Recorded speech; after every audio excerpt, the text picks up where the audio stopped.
What's up, YouTube? This is Damon, aka the world's worst magician, and today I'll be bringing you a look at the Amaze Box by Mark Shortland and Vanishing Ink Magic. Now, if you're not familiar with this, I will leave a link in the description to where you can find the trailer and some more information. But essentially what it is you can take any items, well, I'm not going to say any items, a lot of different items, and you can put them in the box and then immediately switch them, and you can actually have a spectator do the switch for you. If you'd like. So if you're wondering, this tab comes standard, but we'll kind of get into that in a second. So what I wanted to do to start here is just give you a quick demo. So say you ask for $100 bill. Let me fold this up here so it'll fit. And then say you had 4 kings, and these are all red back cards. Make sure they're in focus. And to make sure, I'll show you there is no funny business here. They are 4 individual kings, and I am not using any sleight of hand. So what we're going to do is take those and drop them in. Now, it's Velcro. That's just the way that you strap down the side, so that has nothing to do with the trick, really. So you pop it open, and then you open the box, and you'll see that inside the box now, I went ahead and made change for that 100. So I got 5 20s here. And then what we did with the kings is they have turned into 4 aces, and they're also red back. So let me just get this out of the way real quick and close it down. Okay, so as you can see, the original items are completely vanished, and now you can replace it. So you can have a spectator do this. And just some quick tidbits about it. This part, he just recommends that you make it a different color. So if you're going to have a spectator do it, you just tell them to grab that. And then, like I said, these flaps on the side, they're held down by Velcro. And that's just part of it. And then on the inside here, you create your own little flap that they can pull to open the box. So those are things that, you know, he recommends, and I like it because if you're telling somebody what to do, it's easier to point them to these kind of things to make sure that everything goes correctly. So that stuff out of the way, as always, let's talk about the negatives. Really, the only negative that I have with it is that you may not be able to fit everything you're trying to fit. So as far as billets are the small pieces of paper that are folded. The most that you can fit is about 2 sheets of A4.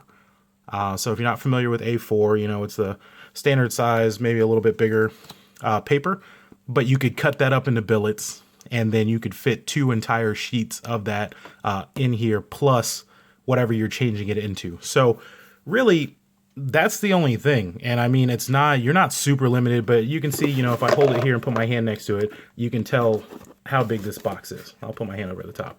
So it's about the size of my hand as far as width. So, you know, it's not a terribly small box. And as you see, the effect is instant. So that out of the way, that's really my only negative about the thing is the size. And I also did have a problem with my device doesn't actually reset the way it's supposed to. I have to manually put it into position, but it's not a big deal because this is going to be set up beforehand. It's not an instant reset to where you can, you know, do the trick, everybody's wowed, and then you immediately go into another effect. It really doesn't work that way. So just know that there is a little time in between because there's a way to get the previous items out of the box, and that has to be done out of the view of spectators. It's portable. You can actually break it down to be completely flat. The way that it comes, they make it so you just fold it back into place. He basically says it's like origami, and he's right. You just fold it into being a box, and then you can fold it so it's completely flat. You can take it with you on a plane, in your luggage, whatever you need to do. And then when you get to wherever your destination is, you just pop it up and then you're good to go. The instructions were really clear, except for one piece with the Velcro. There's a part early on where they tell you you can use Velcro or double-sided tape here. And when they said that, I immediately grabbed the Velcro and used it in the wrong place. And then I ended up having to rip it off and put it back to where it's supposed to be. So maybe watch the whole video and then construct it, instead of doing like I was doing, where I was actually following along as he was doing the things.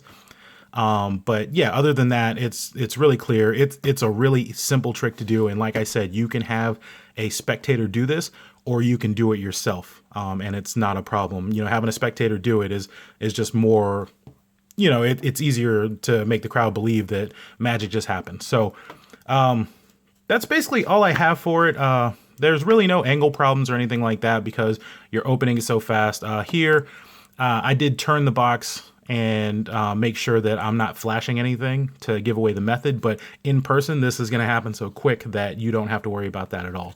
All right, so that has been your look at the Amaze Box by Mark Shortland and Vanishing Ink Magic. All right, see ya.